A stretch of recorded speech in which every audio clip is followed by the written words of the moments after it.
Hi, I'm Isaac, and today I'm going to be going over a problem from practice exam number 2 for Physics 212.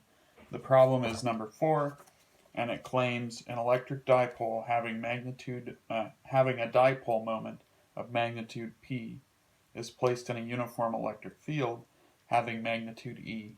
What is the magnitude of the greatest change of potential energy that can happen for this dipole in this field in terms of P and E? And we happen to have an equation for this. Feel free to figure out how it is derived, but for the sake of the length of this video, I'm going to go ahead and start assuming that this is written down on your cheat sheet. And then let's think about what a dipole even is. So we know we have electric field E that it was talking about, and dipole that has a value of P. And a dipole is going to be symmetrical about its axis of rotation in the electric field, which means that you're going to have a negative charge of one magnitude on one part of the dipole and a positive charge of the same magnitude as the negative, just with opposite signs. So we know that the positive end is going to be attracted to the negative because positives like to flow from positive to negative, and the negative is going to be attracted to the positive end because negatives like to flow from negative to positive. So what's ultimately going to happen here is this dipole, when it's totally spent all of its potential energy, it's going to end up aligning with the field. And at this point, its potential energy will be zero because it's not going to twist again. It's in a nice rest state. It's kind of like a ball that's hit the ground. It's at its lowest potential energy state for that system, and so we're going to consider that zero.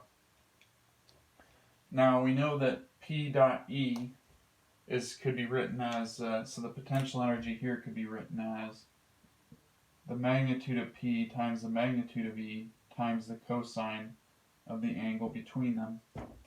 And so you'll notice here that from where I'm spinning here, this is only rotating maybe a little bit over 90 degrees from going from there to there. The maximum we could rotate, though, is 180 degrees. That would be the largest angle that we could rotate through. So imagine that we started with our positive on the left side and our negative on the right side, and then we gave it a little tap and set it into motion. It would eventually flip and get to its ground state, and in doing so it would have had a change in potential energy. When it's here, it has the highest potential energy possible, and when it's there, it now has the lowest possible. And the angle between those two is 180 degrees.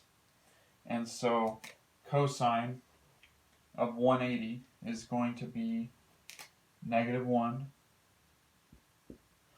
And so the largest change in potential energy is going to be written in terms of PE. This is the potential energy at this state. So that's potential energy initial. And then potential energy final is going to be PE cosine of 0 degrees, because when we get to here, the E field and the dipole are 0 degrees from each other.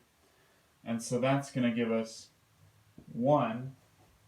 And so to find the change in potential energy, we have to take potential energy final minus potential energy initial, which is going to equal, the final turned out to be PE, and then we're going to subtract what we solved for here, which ended up being negative PE minus PE.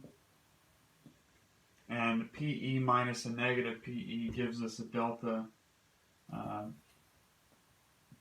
change in potential energy of 2 P times E. And so that's going to be the answer for this problem. I hope it was helpful.